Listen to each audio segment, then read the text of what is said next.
إن الذين يضلون عن سبيل الله لهم عذاب شديد بما نسوا يوم الحساب. Et ceux qui s'égarent et qui égarent du chemin d'Allah, ceux-là auront le châtiment dur pour ce qu'ils ont oublié du jour des comptes, Yom al-Hisab. Donc, à travers les explicateurs, on voit que Allah subhanahu wa ta'ala a fait de Daoud alayhi salam khalifa fil ard. C'est toujours le lieutenant, le calife. Mais ici, on va trouver une autre définition, c'est an-nubuwa. Donc, ce khalifa, c'est an-nubuwa. Ceux qui vont succéder, ils vont suivre cette nubuwa, donc la prophétie. C'est le successeur, le continuateur de celui qui l'a précédé avant, et même dans sa royauté. Donc, Allah subhanahu wa ta'ala lui a donné le pouvoir. Il lui a donné le pouvoir, pas pour massacrer les gens, pour détruire la création d'Allah. On a bien dit pour construire la terre. Il n'a pas donné le pouvoir à Daoud alayhi salam pour piller les gens, rentrer dans leur pays et piller leur richesse.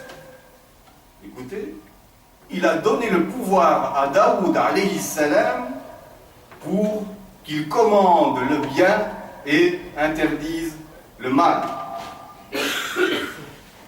Et ainsi, tu succèdes aux prophètes, aux imams, aux guides, aux pieux et aux sincères.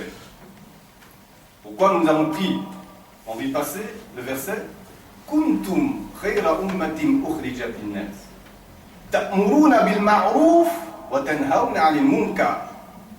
Vous étiez, vous êtes et vous serez la meilleure communauté pour les gens, on le fait paraître sur terre, pour les gens, vous ordonnez le bien et vous interdisez le blâmable, le mal.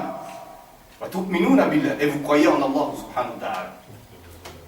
On a vu que Al-Razi, rahimahullah, avait posé la question, mais qu'est-ce qui va différencier les musulmans des autres nations, puisque les nations avant ont reçu le même ordre? Ben voilà. Daoud, il a reçu l'ordre, alayhi salam. Allah lui a donné le pouvoir pour nahi al-munkar, pour interdire le mal, pour commander le bien. Eh bien, Razi, rahimahullah, il va dire que c'est parce qu'il y a trois façons de repousser le mal: par le cœur, par la langue et par la main. Par la main, c'est le plus haut degré.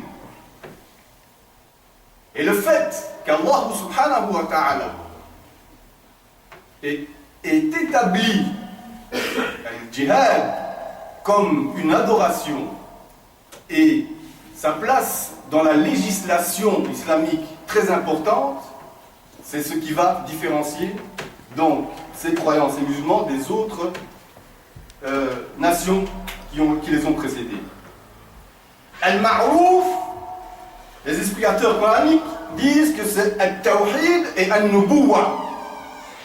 Donc c'est ça le Ma'rouf. Tu vas commander le bien sur la prophétie, sur le Tawhid, donc selon la loi d'Allah subhanahu wa ta'ala. Al-Munkar, c'est Al-Shirk ou Al-Kufr.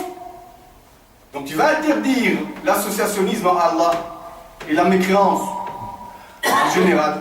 Et Ibn Rajab al-Hanbali, rahimahullah, il dit que Al-Jihad fi sabilillah, c'est l'appel des gens à croire en Allah subhanahu wa ta'ala. Vous appelez les gens à croire en Allah subhanahu wa ta'ala et à croire en son messager Muhammad sallallahu alayhi wa sallam.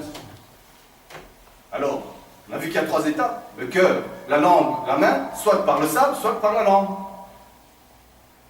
Bien sûr, ici, on ne vous appelle pas à prendre les armes, c'est pas ça, mais vous avez votre bouche, écrivez, faites une lettre, appelez les gens, vous avez une langue, vous pouvez parler, exprimez-vous.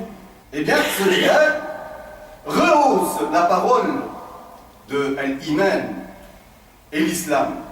Ainsi, s'étend et se développe, et nous assistons à de multiples conversions, donc à des entrées dans l'islam. Et c'était cela la fonction première de tous les prophètes et messagers, et de ceux qui les ont suivis. Et nous avons pris l'autre verset. وَلَا تَهِنُوا وَلَا تَحْزَنُوا وَأَنْتُمُ الْأَعْلَوْنَ إِن كُنتُم مُؤْمِنِينَ. Ne faiblissez pas, ne vous inquiétez pas. Si vous êtes éprouvé, si vous vous êtes affaibli, si votre ennemi a le dessus sur vous,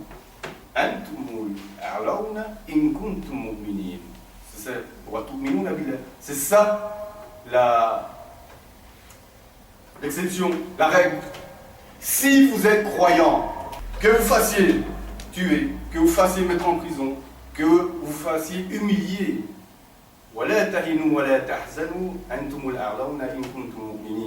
si vous êtes croyant. Donc Allah subhanahu wa ta'ala dit à Daoud, Inna ja'alnaka khalifatan fil ard. Donc il donne l'ordre à Daoud alayhi salam d'arranger, de régler, d'assurer, de pourvoir, de gérer, d'organiser, d'administrer, de gouverner les affaires des hommes par son ordre. Fahkum bayna an-nas bil haqq, juge entre les gens par la vérité et la justice divine, bien sûr. Et ne suis pas les passions, parce qu'elles vont t'égarer du sentier, du chemin d'Allah subhanahu wa ta'ala. Et ceux qui vont égarer du chemin d'Allah subhanahu wa ta'ala, c'est-à-dire au sujet de la religion, au sujet de l'obéissance à Allah subhanahu wa ta'ala, lahum adabun shadidun bima nasu yawm al-hisab, à eux le châtiment dur parce qu'ils ont oublié le jour des comptes. Ils ont abandonné la sentence et le jugement d'Allah subhanahu wa ta'ala. Ils ont abandonné la justice d'Allah subhanahu wa ta'ala. Ils ont abandonné l'action d'obéissance à Allah subhanahu wa ta'ala. Cet établissement et cette application, cette exécution des ordres d'Allah subhanahu wa ta'ala ne peut se faire qu'avec la présence d'un imam, de ce khalifa. Sans cet homme, qui est le réel successeur de Adam alayhi salam, qui est le réel représentant d'Allah subhanahu wa ta'ala sur terre, qui est le réel responsable sur terre. Inna aradna al-amanata ala as-samawati wal-ardi wal-jibal fa abayna an yahmilaha.